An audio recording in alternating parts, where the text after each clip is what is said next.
As you know, the Lebanese people literally slept and woke up and discovered that they cannot take their money from the banks. I cannot go out because I can't fill my car. I cannot stay in because it's so hot. I cannot work. I cannot turn on the TV to entertain myself. I just want to survive.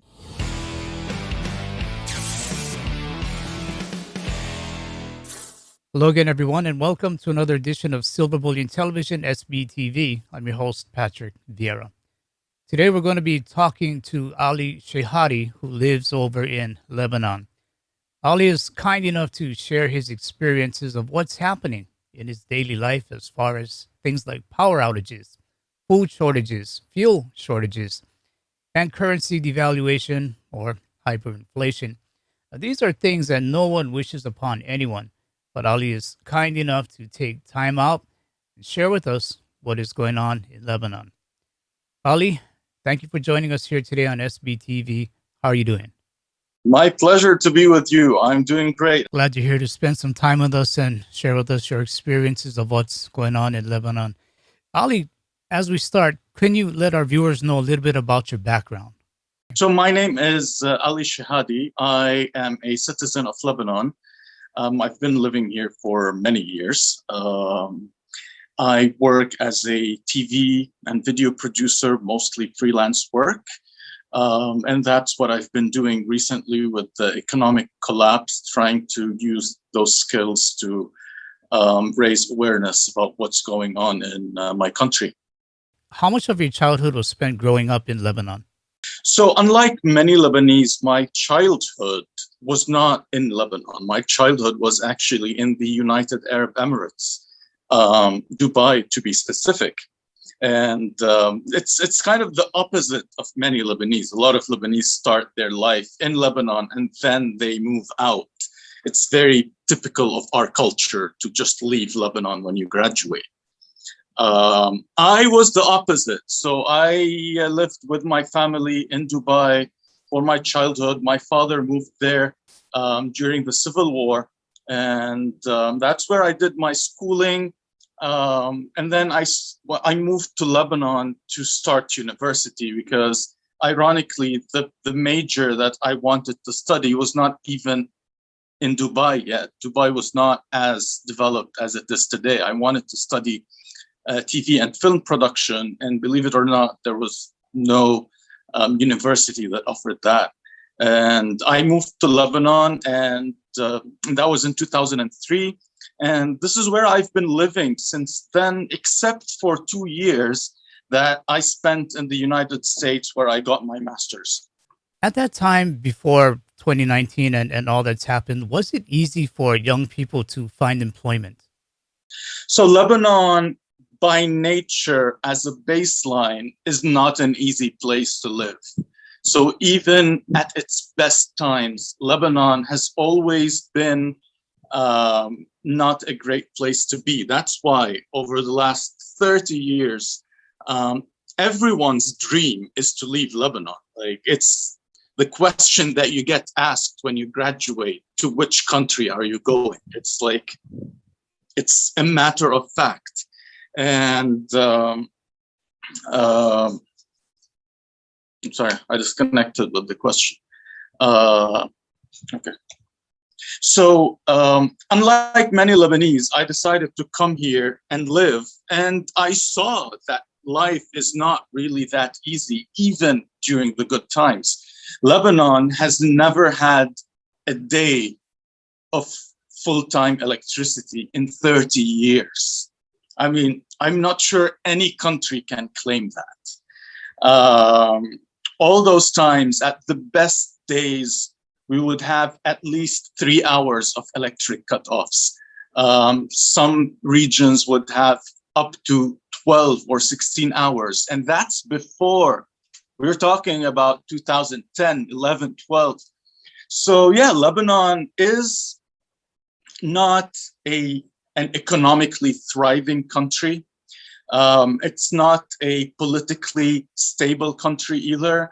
So while we might be, more normal, if you want to say, than some countries in the region, We don't have a lot of, thankfully, terrorism, or we don't have a lot of internal conflicts going on. But the economic side has always suffered. So even living in Lebanon throughout those years before 2019 was a challenge. And 2019, the financial crisis that's ongoing right now. What is it like living in Lebanon? It's been escalating. So it's really hard to describe the whole experience without explaining that it's really escalated. It started with very simple inconveniences, such as, the Lebanese people literally slept and woke up and discovered that they cannot take their money from the banks. Quite literally, that's how it happened. As the protests started to happen in October 17, 2019, all of the banks decided, for no apparent reason, to just close their doors for almost 3 weeks. No one could do anything at the banks. They were totally closed. They made the excuses of security reasons. But once they opened, we could not do anything with our money. And then it started escalating from there. No one would have imagined that back then, the local currency within the first 2 or 3 months had only lost maybe 20 or 30% of its value. No one would have ever imagined that we would reach to where we are today, especially that for the last, since 2000, since the mid-90s, the local currency has been pegged to the dollar. So the Lebanese people are not used to the idea of a currency collapse in the modern history. The currency did collapse earlier during and right after the Civil War, but for the last 20 years, we're just safe. In Lebanon, we deal with dollars just like we deal with the local currency until 2019. You go to a grocery store, you pay in dollars. We use both currencies equally. That is because the rate has always been fixed. There's no fluctuation. But then the decline happened so suddenly and so rapidly that life started just deteriorating, like an onion. You're like peeling layers. It started with not being able to get our money, and then it moved to our money not being worth anything. And then we started seeing the effect on the local supply of everything. Food, people were fighting over food. Medicines, until today. It started with a few medicines not being available, or you might want to look at a few pharmacies before you find the medicine that you need. Now it's almost impossible to find 60 or 70% of medications. In the last few months, it even escalated to the fuel crisis. We have no fuel. No fuel also means you can't drive your car. You have no electricity. So it was an escalation would sort of give it a positive connotation. It was like just going down a cliff. And there's still a lot to come because, as I said, we're always seeing things that we never expected would happen. You're saying one night you went to bed, you woke up, the banks were closed for 3 weeks. You couldn't access your money. And when the banks did open up, what kind of rules were in place then? It started with very strict rules at how much money you can take. You really had to give a valid excuse to pull or to withdraw even as little as $80 or $100. And back then, $80 was not a big amount, because of the pegging of the currency. $80 in Lebanon would buy you what $80 in the States would buy you. You know, it's very similar. So even with those small amounts, we had to justify why do we need to pull out that little amount. People had to wait in the banks in long queues. Sometimes you would have to wait 2 or 3 hours before you can even take that $80. They stopped, all ATMs stopped functioning. So they switched off all the ATMs. If you go, so in Lebanon, you can pull out dollars from the ATMs, dollars and liras. All ATMs support both currencies. But they stopped giving away dollars because they really wanted to put total control on how many dollars people pull out. But that really did not last much. I mean, I remember that my father needed to have a surgery in March of 2020. And we had, and it's our money, we're not getting a loan, we're not borrowing money, it's my money that I have in my account. I had to go around getting papers from the hospital, from the doctor, stating why do I need this money, what is the operation or the surgery, how much it costs. And it felt, I mean, it really did not feel nice. Like, that's my money, why do I need to beg for it? And it only got worse from there until a point came where you cannot take out any dollars for whatever reason it is. You could only pull out local currencies. And then the government decided to slightly inflate the lira rate and give people their dollars at a higher rate. However, that rate was very small compared to the real value, which is usually reflected in the black market.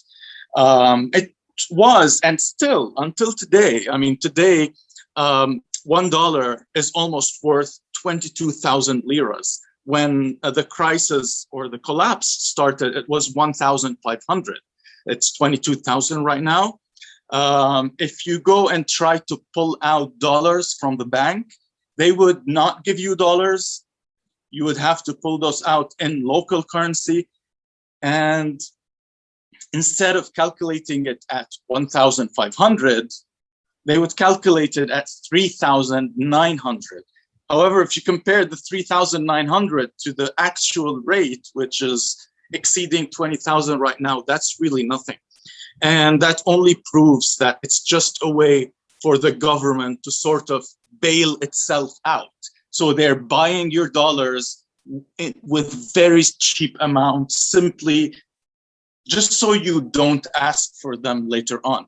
And a lot of people, unfortunately, did that because they were just scared. You know, they tell you, you know what, you're not going to get your money, or you get your money at a very low rate. So a lot of people chickened out, if you want to say that, and did pull out their money at lower rates, or very low rates. I just think it's a strategy that the government is using to buy the dollars of the people for very, very cheap. Ali, was it fair to say that the Lebanese lira, in a sense, was backed by the US dollar? Exactly. So one thing, and it's been discovered that it's one of the flaws that the government practiced in the many years that passed, is that they were controlling a fake peg. Like, the value we discovered was very devalued, and to do that they were using dollars to back it, and without the country actually being a producer of dollars. We do not have any legitimate source of dollars except the dollars that people earn and deposit at the banks. And one thing that was very interesting is that 2 years before the collapse, the interest rates at the banks increased drastically. They could have been literally the highest interest rates in the world. Banks were giving 15 to 20% annual interest on dollar deposits. That's gambling money. That's a lot of money.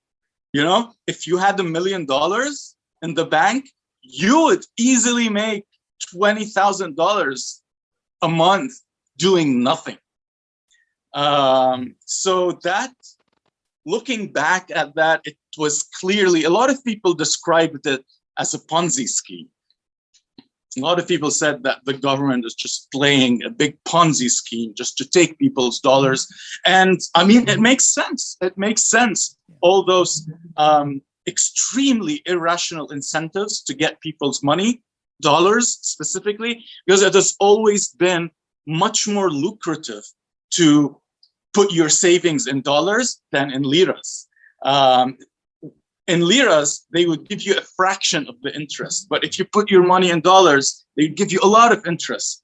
So they were using those dollars apparently to fake back the lira.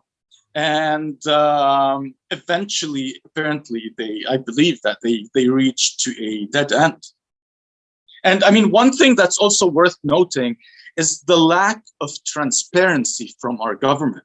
Our government was blatantly lying to the people, lying, and I do dare use that word, because only weeks or even days before our local currency started to crash, and let me emphasize that again, it's not something that usually happens in Lebanon.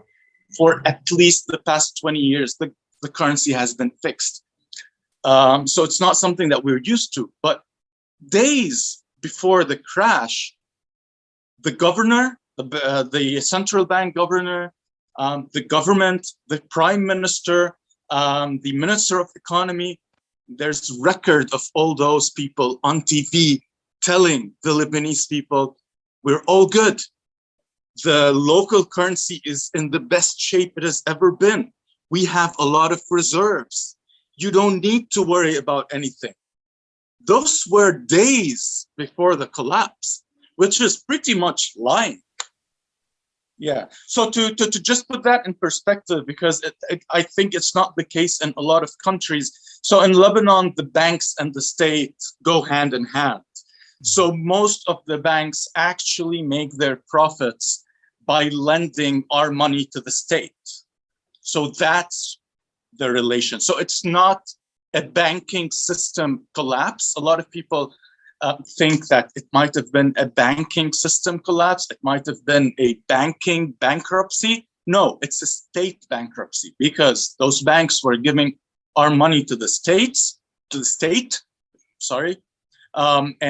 the state, with all the corruption, was just abusing people's money. So you were saying the government was coming on the television and letting people know that everything was okay just days before all what happened. But was there any warning signs that some type of a financial crisis may be looming? And if there were Lebanese people able to do anything in advance?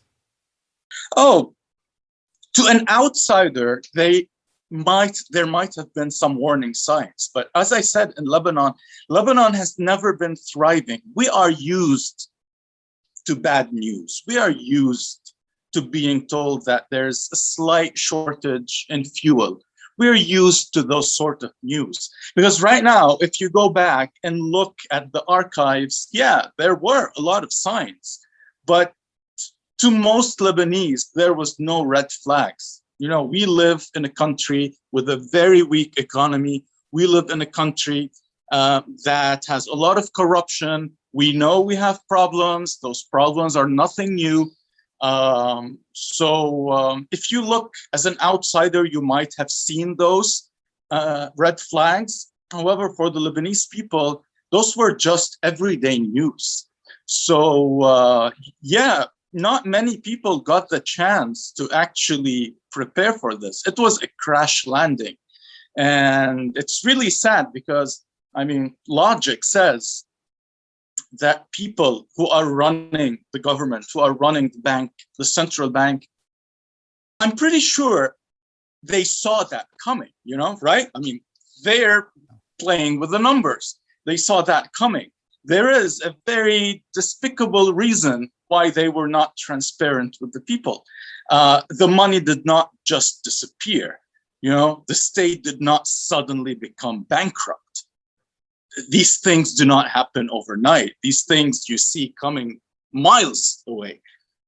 So a lot of people did not. I know millionaires, and you would think that millionaires would have the power, would have the contacts, would have the knowledge, the insider knowledge. I know millionaires who lost their money in banks because they did not know that this is coming.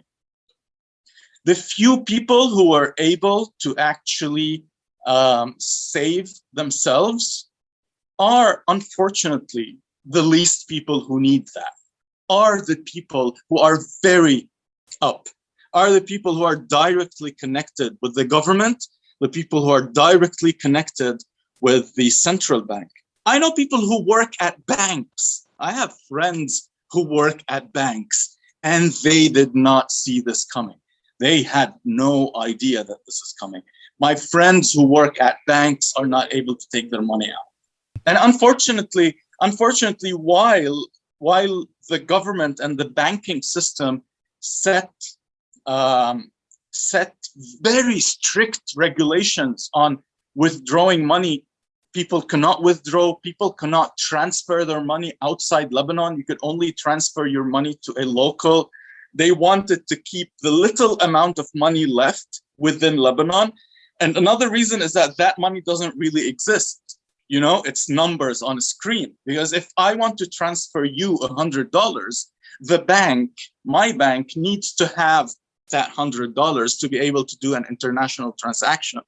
However, internally, the banking system just sort of absorbed the shock by allowing only internal transfers, because it's just numbers moving across the screens.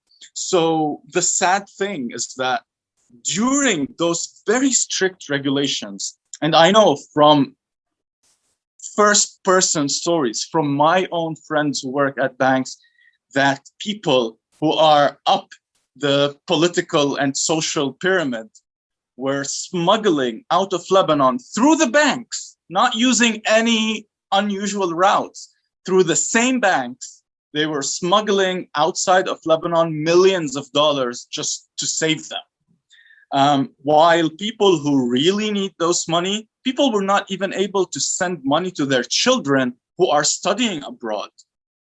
Imagine that. Imagine that you have a child or a brother studying abroad in Europe, and a lot of Lebanese travel. A lot of Lebanese are studying abroad in Europe and the States. I mean, I got my master's in the States, and you have no way to send your son or your daughter money to live or to even pay for their universities.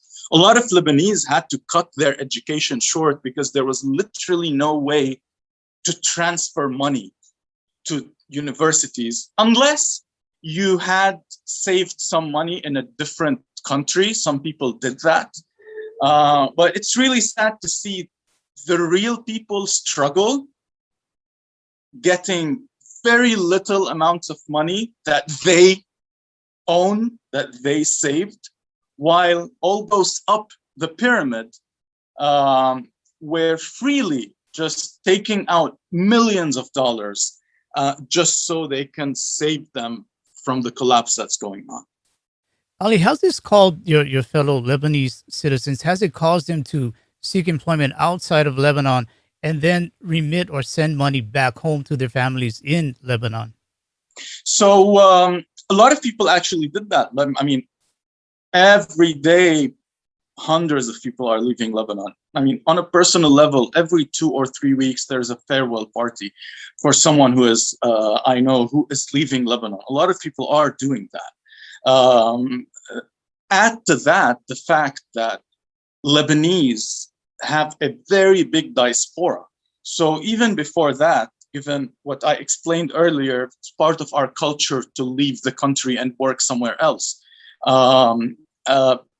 Those people started sending more dollars to Lebanon because the banks would give you, the banks and the international transfer agencies like Western Union or like MoneyGram, they would give you what is now called fresh dollars. They would hand that to you if you get fresh dollars transferred from outside the country. However, you will be paying a lot of commission for that. That being said, a lot of people just do not have that privilege to travel. The Lebanese people, if I dare say, are spoiled.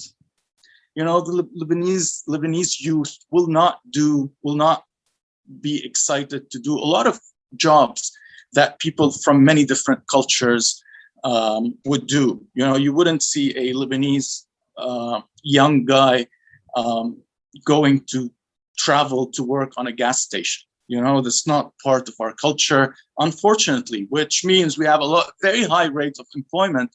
And the people who actually end up leaving the country are people who get really good job offers. Ali, can you tell us a little bit about food? How have food prices risen since what's been going on in 2019? Drastically. I mean, food prices have risen drastically. The way the government dealt with it is that at first, as 90% of our food is imported, you know, Lebanon is not a producing country. So everything is naturally imported in dollars, in hard currency. And that is reflected in the real market value of the dollar, which is pretty high. So right now, the minimum wage is worth less than $30.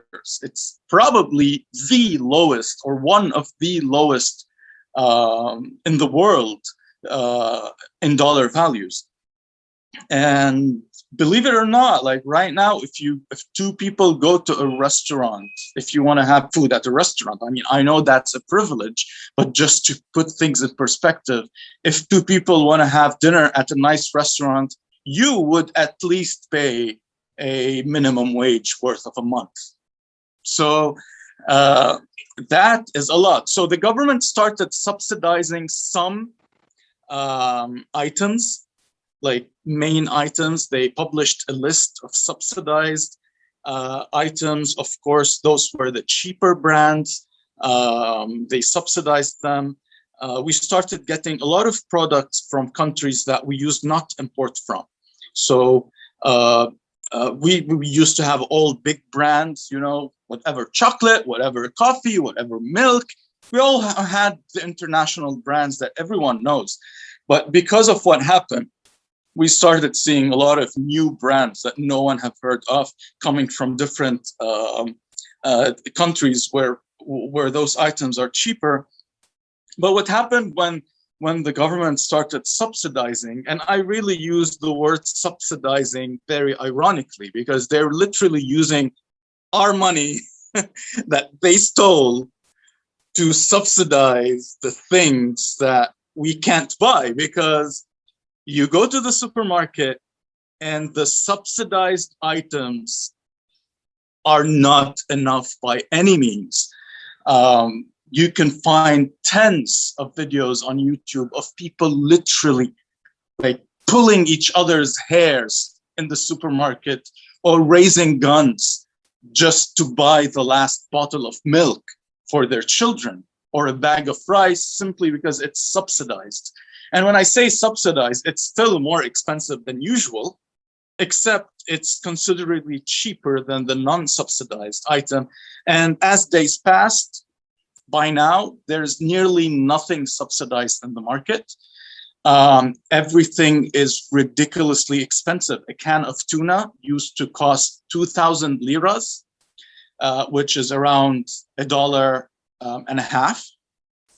So now $1.50, I mean, it still costs $1.50 because it's imported. However, it's instead of 2,000 liras, it's 22,000 liras. It's 10 times the price. So needless to say, people who have income purely in the local currencies are really suffering.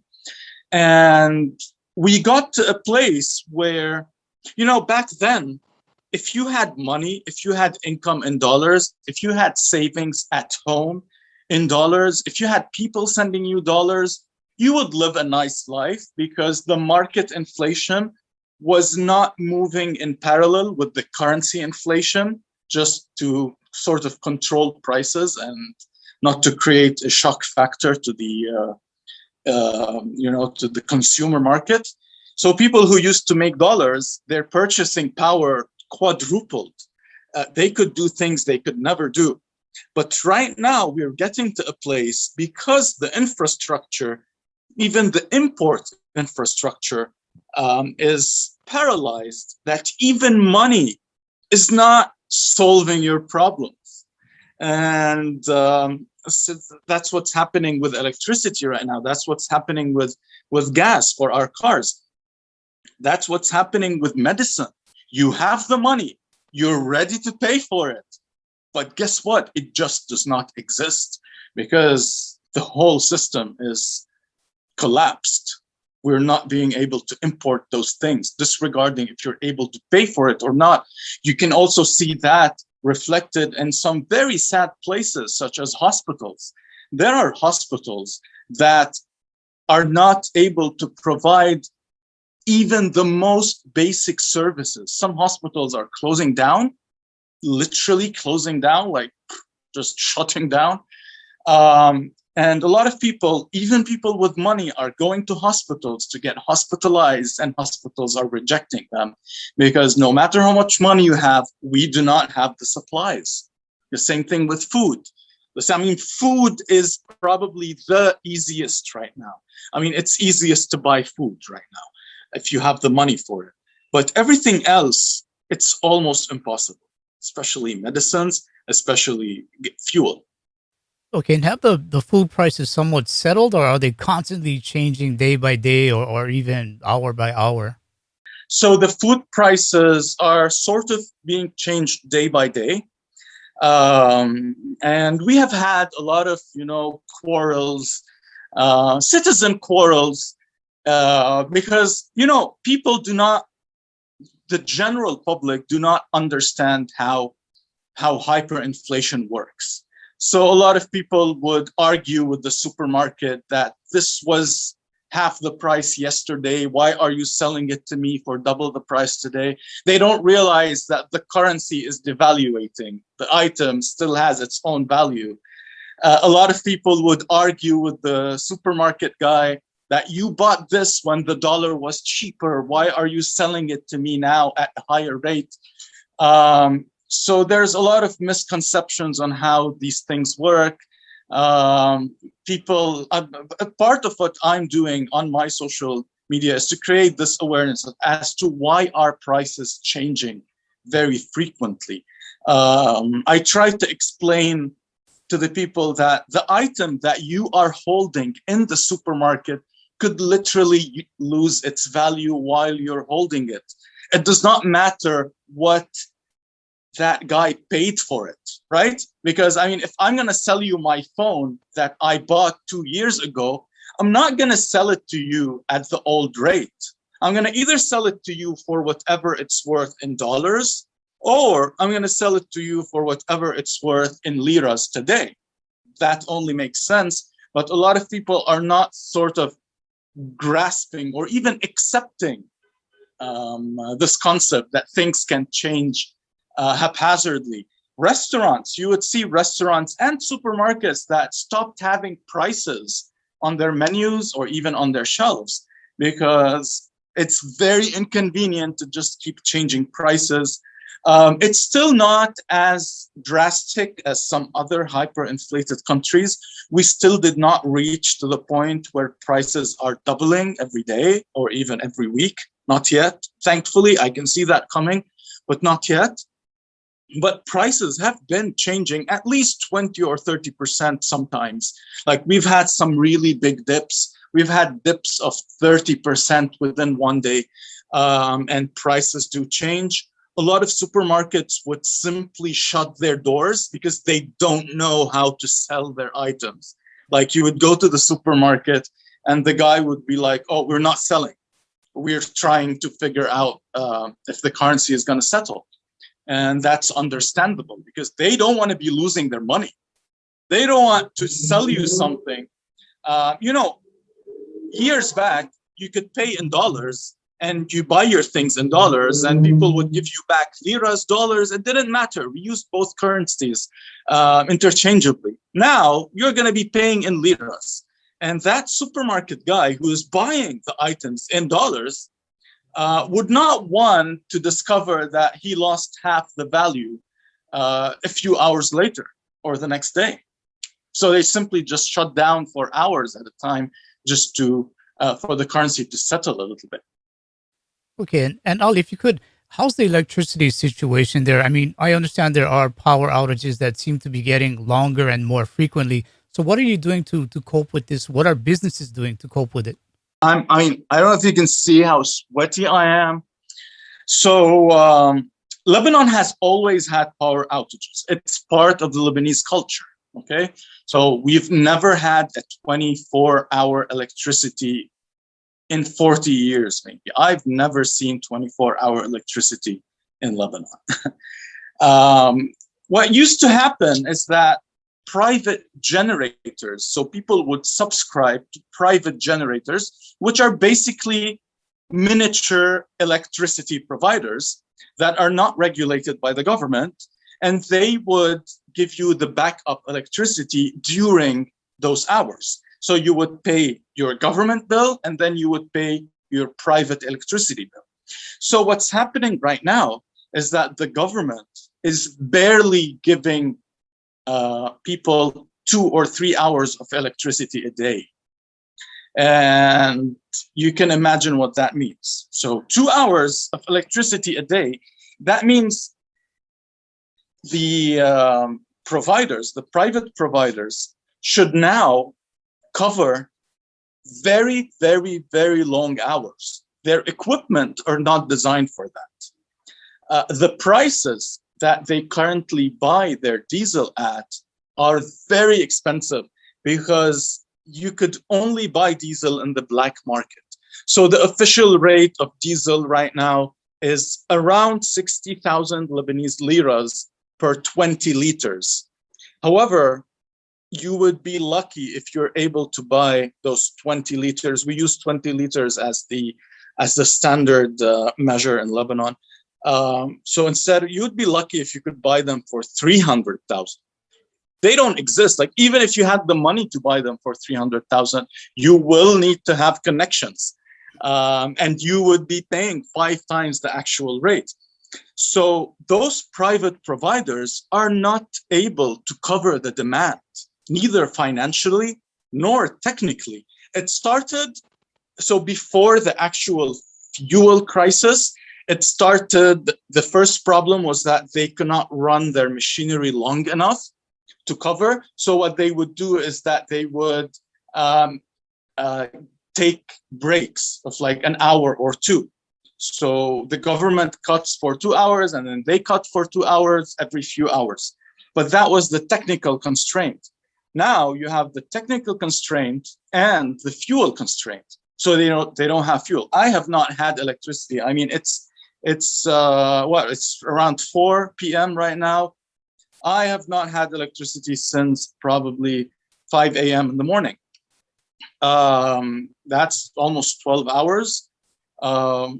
I think I will get electricity back at 7, but that would be the private generator and not the government. A couple of days ago, I did not have electricity for 36 hours straight. I had to go and stay with a friend. So people might ask, like, if you had electricity, why does your friend, if you don't have electricity, why does your friend have electricity? And that comes to a lot of different factors. So one being, for example, in my case, and in the case of the majority of the Lebanese, we are tied to a certain provider. And if that provider cannot purchase fuel, I really can do nothing about it. I mean, unless I buy my own generator. But again, that also solves nothing because I will not be able to purchase fuel. In the case of my friend, the building where he lives has its own generator, and they're being able to buy fuel at a black market rate, while my provider refuses to do that because Otherwise, he would need to charge subscribers really high amounts. Another thing is that that's where you come to the cartels. Private electricity providers are all connected to cartels. They're all part of the bigger scheme of the corruption in Lebanon. And it becomes very apparent because my neighbors who use a different provider, they have electricity almost 24 hours. My neighbors in the same building, they use a different provider. So it is because that provider is directly connected with one of the political parties in Lebanon. So they're able to monopolize amounts of fuel and give it to their people. The guy that I'm with apparently does not have those connections. So that's where you start seeing disparity. Okay, so let's say it's the first of the month or the end of the month, and people in Lebanon, they go ahead and get their salary. And let's say their salary is in lira. They can't exactly put that money in the bank or save it.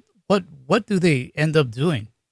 So right now, people are just, I mean, if your salary in liras, you do not even have the option to save it. It's gonna burn in a week. You know, I get like 2 million liras, and they barely last me a week. You just burn through them. So saving or putting in the bank is not even an option, because you will put them at home by the time that you pay your generator. I mean, my generator bill. So let's put things in perspective again. So I told you that the minimum wage in Lebanon right now is worth less than $30, which is around 700,000 Lebanese liras.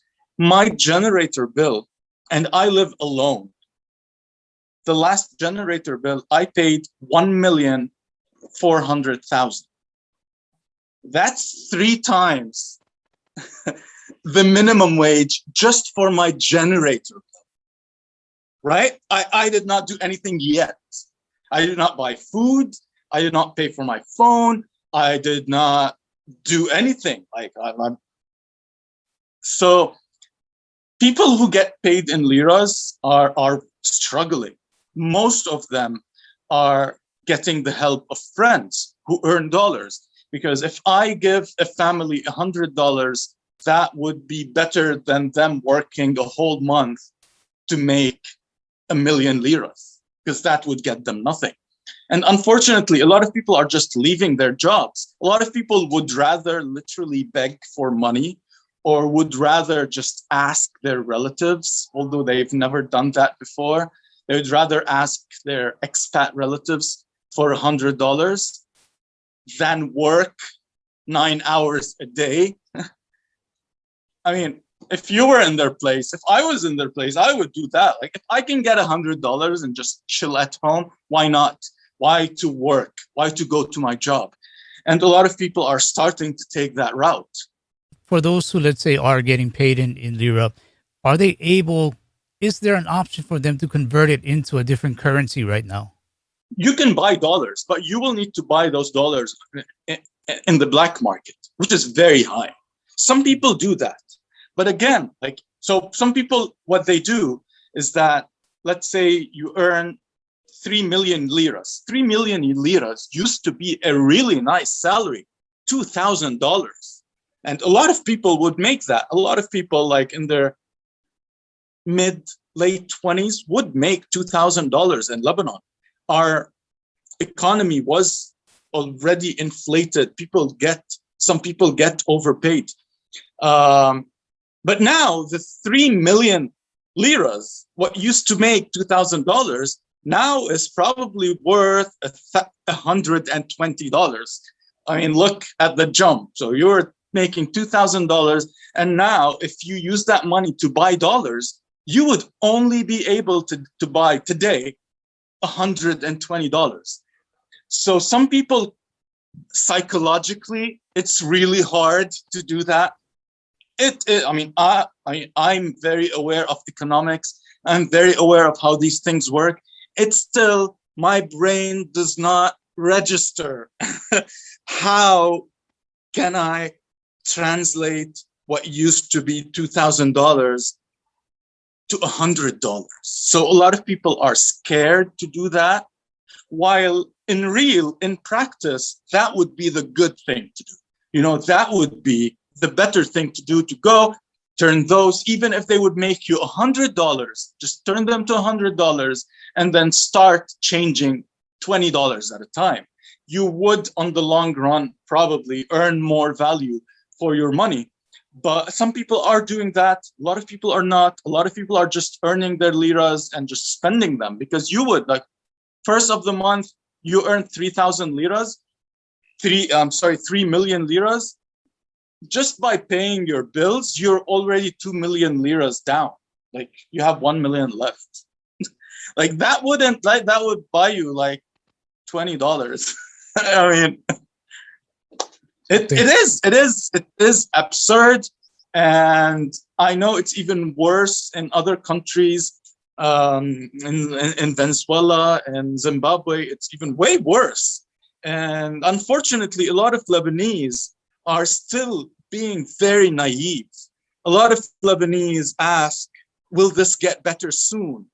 Oh, the dollar is decreasing. Should I sell my dollars? And you know, during a hyperinflation, selling your dollars is the worst decision you can take.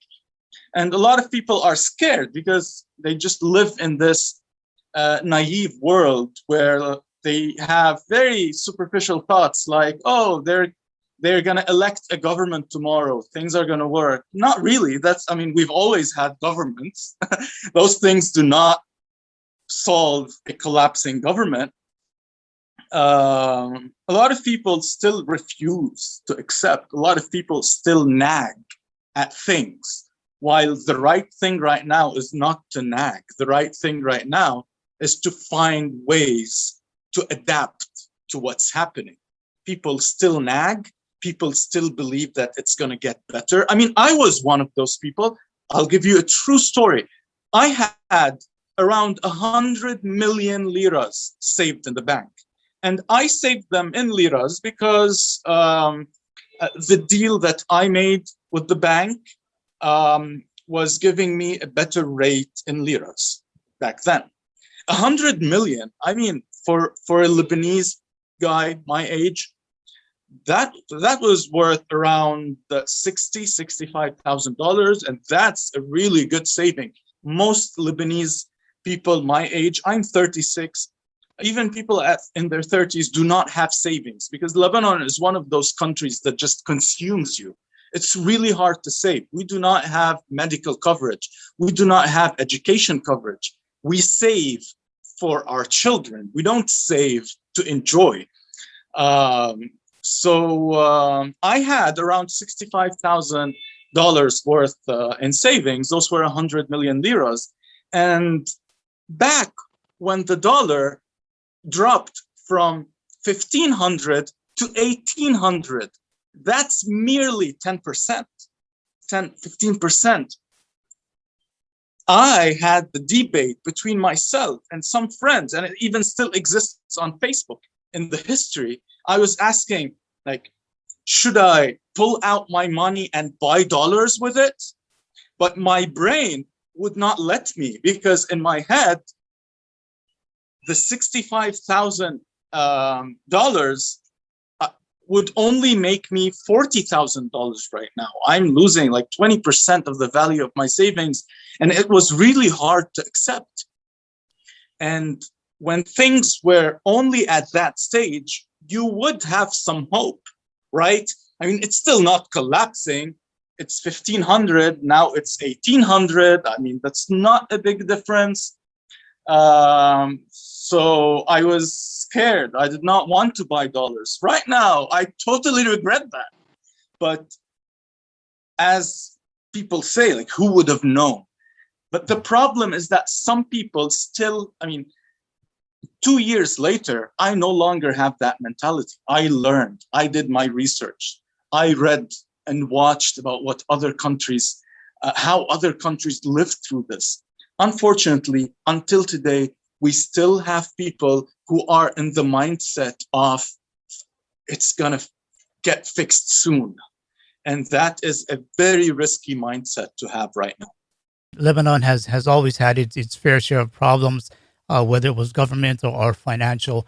But have you ever seen the lira devalue in this way before? The only time where the lira devalued was during the civil war. Okay. But that was because we had a civil war for 15 years, right? The same thing that's happening with Syria right now. The Syrian currency is hyperinflating. I mean, maybe not, because it extended over 10 years. The inflation that they had extended over 10 years, while the inflation that we're facing has only been there for less than 2 years. So our rate is much higher than their rate, time-wise. The only time that the lira devalued, I still get told stories by my parents when 2 liras would make $1. The lira back then during the Civil War dipped down 500, 600, 1,000, and then kept dipping to around 3,000 liras to the dollar. And then when they made some economic reforms, they pegged it at 1,500. And since then, we never witnessed any devaluation. I mean, we have witnessed economy recession. We have witnessed times where companies are laying off people. We have never witnessed, I have never experienced, like me, people my age have never experienced as an adult currency devaluation, not even by any percentage, because it was pegged to the dollar. Has it reached the point in Lebanon where people are having to barter? And if they are bartering, what types of items are they using to barter with? I would not be able to give you an informed answer to this question. It's not something that I see. It's not something that I have seen. I do believe that it could be something that would eventually work, but you need to keep in mind that, again, the Lebanese economy is not a locally producing economy. So even people who barter, they would need to barter using things that they have imported. Anything, like, unless it's services.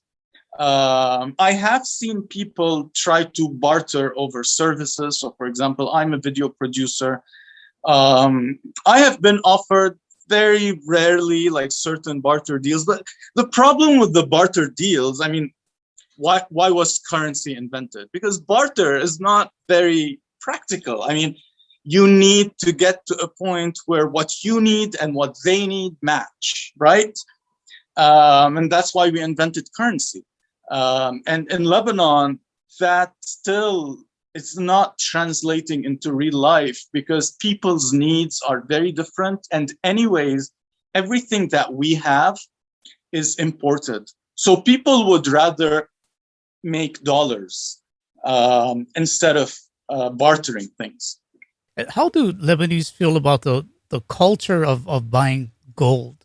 Arabs in general are very gold oriented. I mean, the Middle Eastern culture, Arabs, is a culture that buys a lot of gold. I mean, I'm pretty sure anyone who has traveled to an Arabic country has seen those traditional gold markets that you rarely see in Western countries.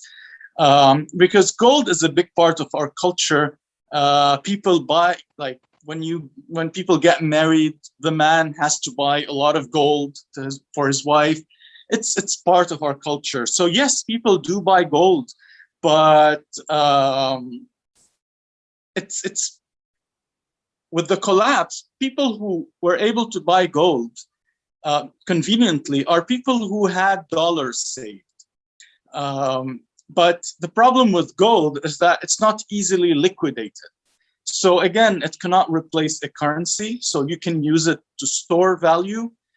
So I have yet to see people buy gold with their Lebanese liras because they'd rather buy dollars because they can use that.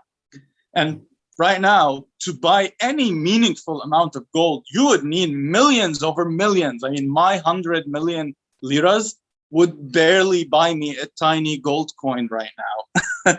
So people would rather get their dollars. because dollars are more hands-on. I've seen people who have dollars already buy gold because a lot of us who are aware of the of economics are aware that the whole globe is sort of passing through an inflation phase because of the recent economic recession that came with COVID-19. And the United States, for example, I see a lot of comments on my videos of people from the States saying that, oh, this is coming to the States. So those people who have dollars and they don't want their money to devalue are buying some gold. But again, people who just want ways to transact on a daily basis, gold is not really practical. So I don't see that much.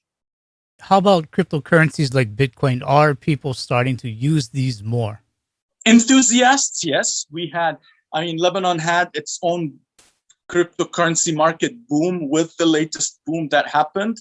And what helped the local boom is the collapse that we're passing through. So, when a community is struggling, it's very easy to lure them into either investment schemes or into any opportunities that sound like you're making easy money. A lot of people in Lebanon, I would still call them enthusiasts. It did not turn into something popular. You still cannot really buy and transact with Bitcoin in Lebanon. But enthusiasts, young people who want to take the risk. I've seen people spend tens of thousands of dollars during the hyperinflation to buy mining rigs. I've seen people those who know and those who don't know anything about cryptocurrency buy cryptocurrency because, just as I said, when people are struggling, we have a saying in Arabic, I'm pretty sure there's a translation for it in whatever languages you speak, that a drowning person would grab to a straw. So people need the dollar, and you tell them that there's cryptocurrency and there's massive gains. A lot of young people went there. However, a lot of people went there without the appropriate knowledge. Unfortunately, a lot of people lost with the dip. The market eventually, the current bubble popped. It's climbing back right now, but a lot of people went in at the wrong time. And again, it's a misconception because a lot of people bought at the highest point because they saw the Bitcoin reaching to 60,000, 65,000. And they're like, oh my God, this is the highest Bitcoin I've ever been. I'm going to buy. And, this is not very smart. You should never buy something at the highest it's ever been. But just because, young people want money. We want money to live. Lebanese people are not used to a cheap life. Lebanese people, when they travel to Paris, they travel to the States, they travel to London, which are expensive countries to travel to. I told you before, Lebanese culture is a pretty spoiled culture. We are used to enjoy our lives. And even today, with the crippling economy, if you go to bars, they will be packed. And a lot of people on social media just keep talking about this double mentality. Like Lebanon in one street looks like New York, and then in the other street looks like a collapsed country. But I've been diverging. But people got into cryptocurrency, but they got into it not as a solution to the problem, but more as like, oh, this is an easy way to make money and I don't have money. And that didn't turn out well. Ali, how about for yourself? Are you planning to stick it out in Lebanon, or do thoughts cross your mind where maybe you should explore options in another country? Yeah, so this is nice. And I love sharing personal. I'm pretty sure viewers enjoy hearing personal stories and not just hypothetical stories. So for me, until 3 weeks ago, I actually was, I am privileged. I'm not rich. I don't mean I'm privileged in the rich sense. However, I'm privileged in the fact that I'm educated. I speak English. I can get jobs. I can find jobs that pay in dollars. I'm privileged in that sense. Until a couple weeks ago, I was actually enjoying the experience of living this. Not many people get to experience this. Again, I'm talking from a privileged place because I know a lot of people are just hurting. I wanted to see what it looks to live in a collapsing economy or even a collapsing country, because viewers need to know that it's not just the economy that's collapsing, the political system. So it's not another Greece. The political system is collapsing. The political class is collapsing. And that's the reason why we have our economic collapse. Until recently, I decided that, you know what, I want to live here. I want to live through this.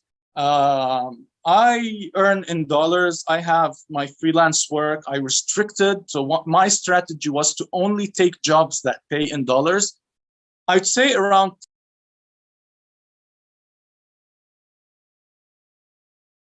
5 to 10% of the Lebanese earn dollars, because we have a lot of international NGOs. Maybe less. I mean, I'd say more like 5% earn dollars. A lot of my friends earn in dollars. We have a lot of international NGOs, multinational companies. And as I said, like, if you earn dollars, it's until a few weeks ago, you would live a nice life because you can solve your problems with money. And I wanted to be part of experiencing this. I wanted to create YouTube content. I wanted to, they always say that a journalist has a mission. I wanted to do that mission. I wanted people around the world to see what Lebanon is facing. I wanted people in Lebanon to learn. I mean, my YouTube channel targets international audiences. However, I'm also very active on TikTok. And that's where I educate local audiences on how to understand what's going on. And it's very popular. People want to learn. So I was excited to serve that purpose. I was happy that I find, like, if you want to say, call it like my calling. I'm using my skills. But until I stopped getting electricity, you just start, it becomes biologically frustrated. You're just so hot. It's hot. You can do anything. You cannot work. It's very frustrating to live without electricity. I mean, again, it's part of the experience. I know some very underprivileged people live without electricity altogether. But it's different when you're not adapted to that. Lebanon is not a cold country. It's summer right now. I haven't had electricity all morning, all day. That's when I started thinking, you know what? Forget YouTube. I just want to survive. I cannot go out because I can't fill my car. I cannot stay in because it's so hot. I cannot work. I cannot turn on the TV to entertain myself. I just want to survive, not even live. And I started looking at options. A lot of friends and a lot of Lebanese people, what they're doing right now is that they're going temporarily to neighboring countries. So they're not immigrating. However, they're just visiting for an extended period. Turkey being the most popular destination because it's right nearby. Lebanese people don't need a visa to Turkey. I know a few friends who moved to Turkey. They just stay, they rent out an apartment, and they do their online work from there. A lot of people today have already gotten used to remote work because of COVID-19. So a lot of friends in Turkey is relatively cheap to live in. A lot of friends have been to Turkey. Some people are going to Armenia or to Georgia. We also don't need visas to go there. It's an easy step. So it's much easier than planning for an immigration. Just going to a place where you can live comfortably and do your work. I did contemplate that option, to be honestly, and I'm still contemplating it. The government just stopped subsidizing fuel yesterday, which is, by the way, for me, a good thing, because subsidized fuel was subsidized in theory. We could not buy it. No one could buy it. It only existed in theory. People could only buy it from the black market. The reason it was subsidized until now is very obvious. People were making a lot of profits from the difference of the subsidized price, which is only 10% or less than the market price. So a lot of smuggling was happening to Syria. That was one of the main pillars of why we don't have electricity and why I want to leave. So a lot of it's going to Syria. A lot of it is going to the cartels in Lebanon that are buying it really cheap from the government and then selling it black market, very expensive. So releasing or stopping subsidies is a good thing. It only means we will still pay whatever we used to pay, because you can only get it in the black market, except in theory, it should become easier to buy. However, I am concerned that our despicable ruling class would create some sort of monopoly and not a free market. You know, I mean, when you remove subsidies, you would hope for a free market, and that would make life easy. At least you could solve your problems with money. People are already paying 300,000 liras per 20 liters of diesel. That's already 6 times the official price. So you would still pay that, except you wouldn't be humiliated trying to look for it. I'm just scared that they would monopolize it somehow and control the supply. I hope not. Otherwise, in theory, we should be able to get electricity soon. It will be very expensive electricity. People will need to pay a lot of money for it, but that would at least make life bearable. Yeah, that was going to be one of my questions, where how you say people have to venture into the black market. Are there any consequences where the government may crack down on people who do seek goods or services from the black market? Zero consequences. The government is part of the black market. The government is the reason why the black market exists. The government, every now and then, they do a media show, like they go and close down one store. This is BS. And they just like go close down one store and they put it on the social media like, oh, we're controlling. Everybody knows that there's a million stores. There's not one store. I mean, there's no way to get dollars right now except the black market. You cannot, there is no way for a Lebanese citizen right now to get dollars except the black market. And by the way, when we say black market, I'm really not talking about like, you know, a dealer in sunglasses in the alleyway. No, it's just every exchange place. It's literally every exchange place. You just go and they would sell you dollars for that price. So black market is an ugly term for reality. Yeah. It's not really a black market, it's just reality. And how does the local media report this? I mean, do they report things which put the government in a good light? Local media is the government, again. So every local channel, every single one, and this is not a conspiracy theory. This is very well known. You can go to the Wikipedia page of every Lebanese channel. Every Lebanese channel is a platform for one of the political parties, every single one. And this is public information. It's very well known. I mean, it's even in their names, like the name of the channel would refer to that political party. We do not have free media. We have media that try to be rebellious. Like those are the media that represent political parties that have been outed over the last few years. So they play the Robin Hood role, like, oh, we're with you in this. but really they're just one of the parties that just failed.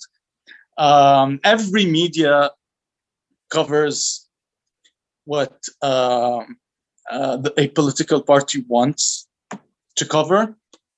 There is, again, a lot of showmanship to act as if we care, a lot of big words in the news, like, oh, the government should fix things. This is not something we should do. And that's the newscaster, just talking how bad the government is, while, he works technically for the parties that run the government. And we have a famous saying in Lebanon, that describes the politics, and it's, they did not let us work. So every person in power today, you would ask them, and there's tons. I wish you could find there's compilations on YouTube of Lebanese leaders, like top leaders. I'm not talking about the little guys. I'm talking about the head of the pyramids. There are 6 men who run Lebanon. There are 6 men. Not going to get into politics, but it's very easy to find out who they are. Everyone goes and says, oh, the others are not letting us do things properly. And that's something that they all say.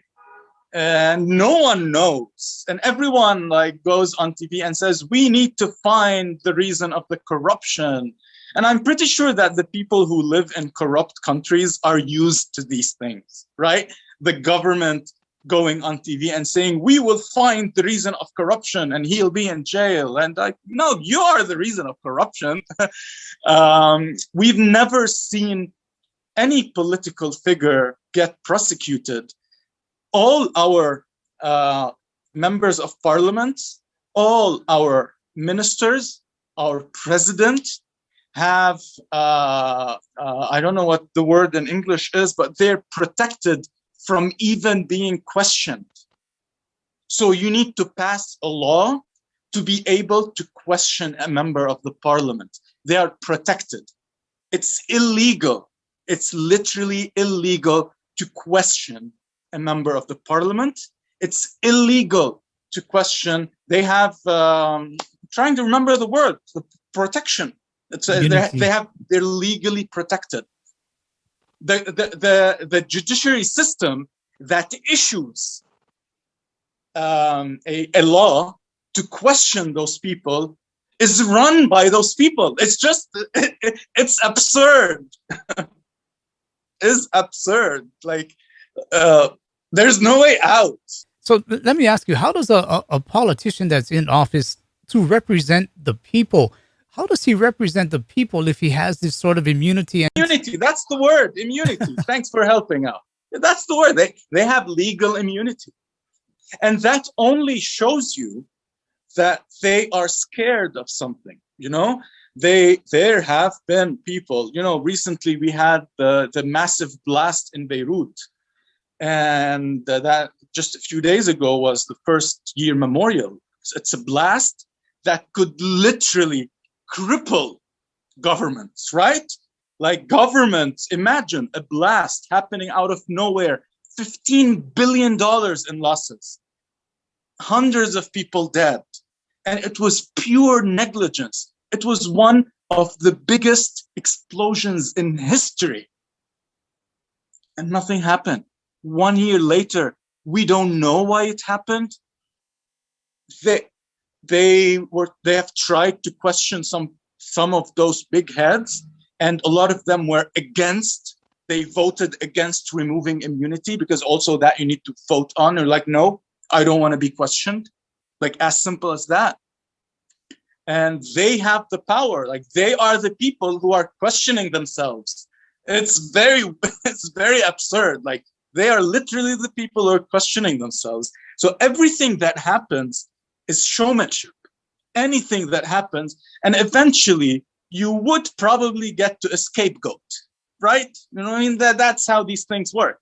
You would get to a scapegoat, to one of the weakest links, someone who doesn't matter, and you would say, that's why the explosion happened. That's why the economy collapsed. That, I mean, until today, we have no idea. The government is not telling us, as stupid as this sounds, we do not know why the economy is collapsing.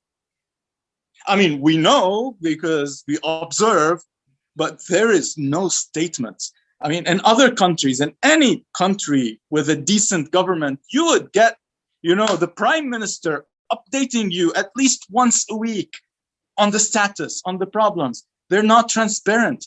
We don't know. I mean, back to the story that I told you, that 1 week before the collapse, they were telling us that everything is okay. No one trusts them right now. I don't know if we have enough fuel in the country to run for 2 days. I don't know if we have reserves. A lot of people are starting to speculate that Lebanon is said to have, I don't know the number, but I don't know how many tons of gold as reserves. A lot of rumors had been out that the central bank, is already touching the reserves. And, that's a really bad thing to do.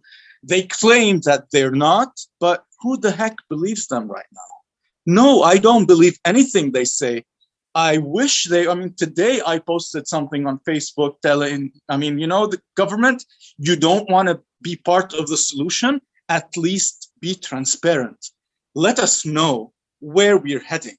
Let us know how big of a hole you have dug us into.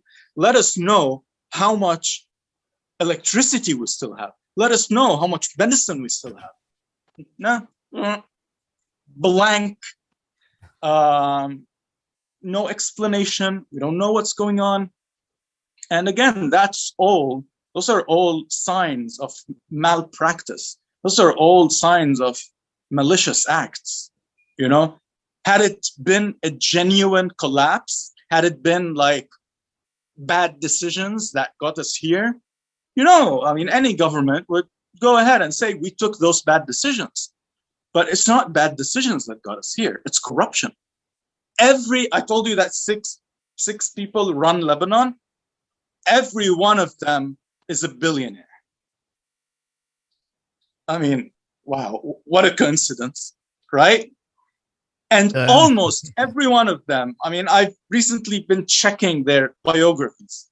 One of them was a school teacher. Billionaire school teacher. He runs the country. He's a billionaire now. He used to be a school teacher. Our Speaker of Parliament has been in the Parliament, and we are a democratic country, right? We're not really, but our Speaker of Parliament, one of the richest people in Lebanon, has been the Speaker of Parliament for more than 25 or 30 years now. And that guy's running period is only 4 years. And he's been getting renewed. And they have passed a law to allow him to get renewed every single time. And that's not normal, right? Am I too weird to think that that's not normal? That's not normal. That's not democracy. That's not how democracy works. Every politician in Lebanon is mega rich. The top of the pyramids are billionaires. Billionaires. The numbers are out there. Again, I'm not speaking conspiracy theories. The numbers are out there. They're billionaires. Every high-ranking official is a millionaire. Our members of parliament get paid, and again, it's part of the law. It's not a conspiracy. I always have to emphasize that, because some people might think that I'm, discussing like rumors, or no, those things are public knowledge because they're in our law. Members of parliament get paid salary for them and for children for the rest of their life. Oh, like, why? Yeah. Last question here, Ali. Yeah. Lebanese, are they starting to feel somewhat helpless at this point, or at least how can they set the country back on the path to recovery?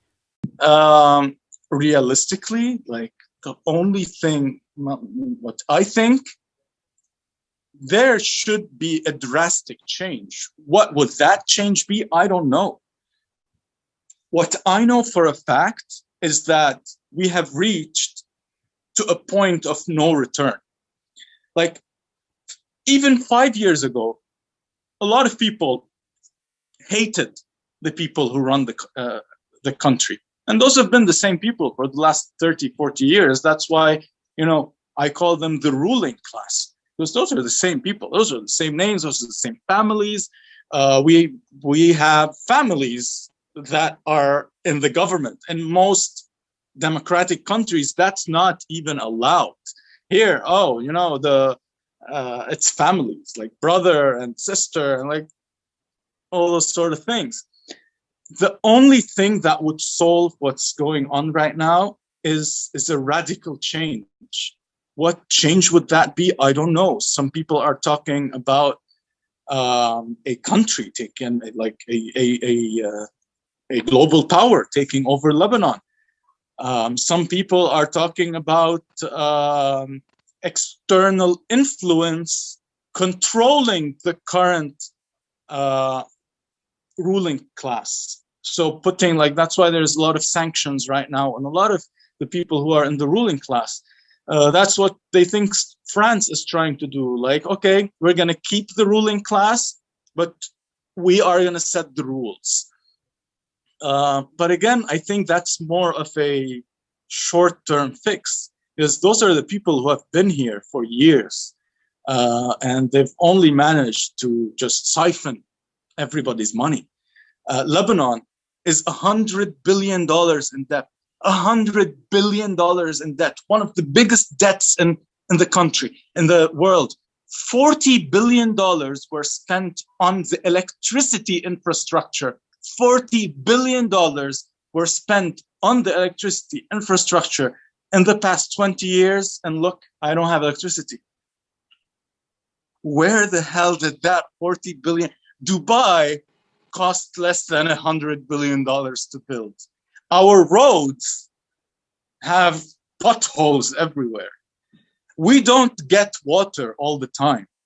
We get water once or twice a week. Where's all that money?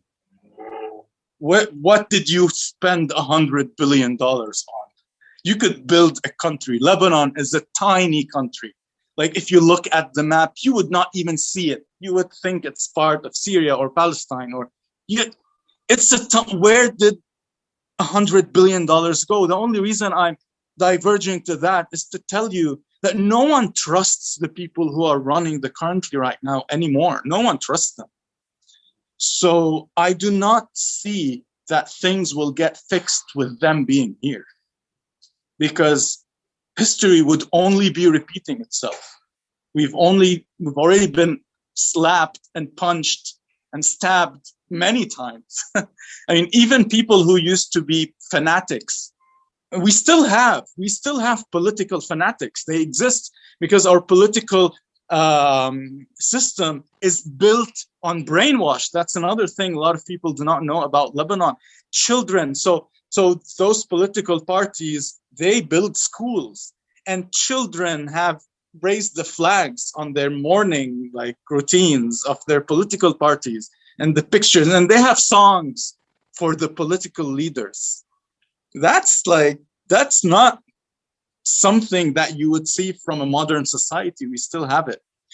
So it's built on brainwash. So we still have people who idolize the parties and the men who ruined our country. But a lot of people are starting to realize that, you know what? No, those are the ones, because right now they're not giving me my basic needs. They're starting to realize that these people have no business running this country. So no one knows what's going to happen.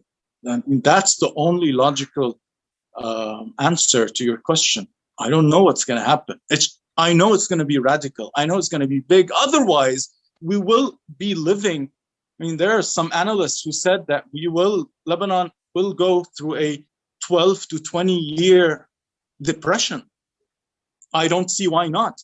We've already spent 1 year the past year, and they're still not agreeing on a government. We don't have a government for 1 year. You know why? Because they're fighting over who gets what ministry.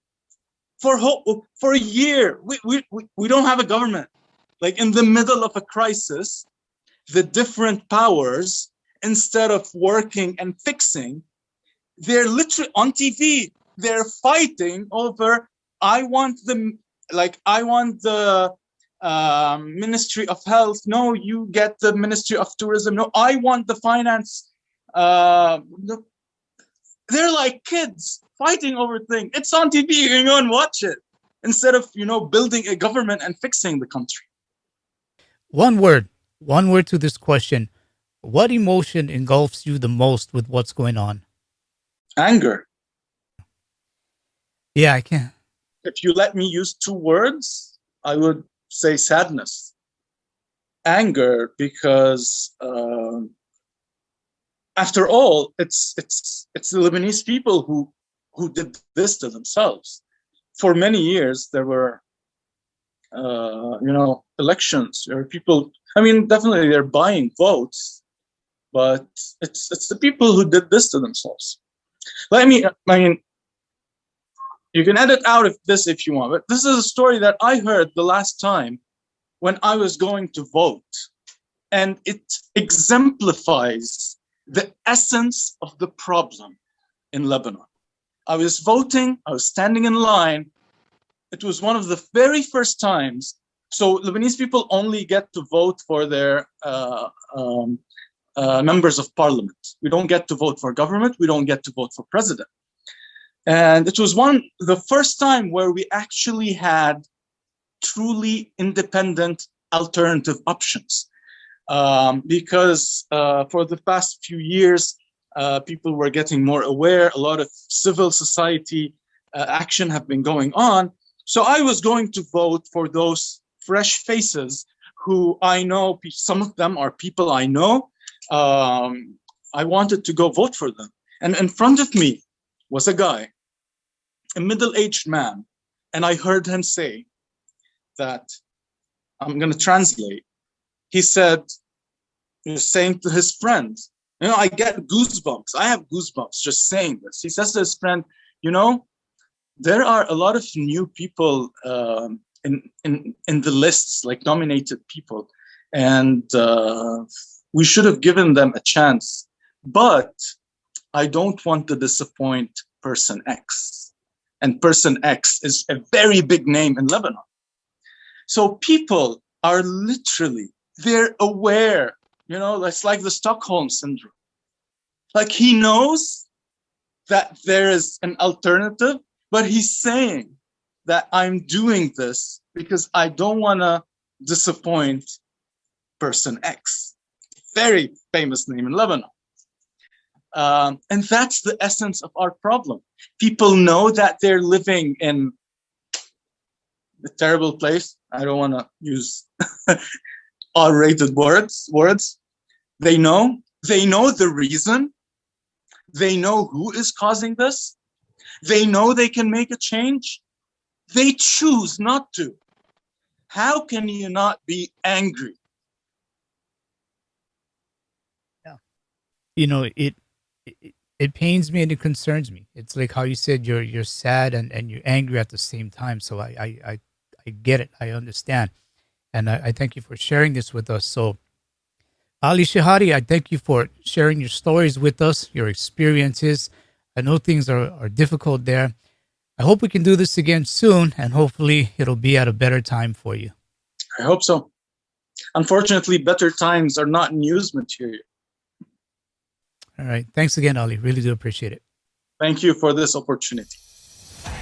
That was Ali Chehade, who is in Lebanon, sharing the day-to-day life of living with the hyperinflated currency, inflation of food and fuel, and a shortage of basic necessities such as medicines. It's what's happening in Lebanon, a precursor for the world. Only time will tell. As always, please leave your thoughts in the comment section below.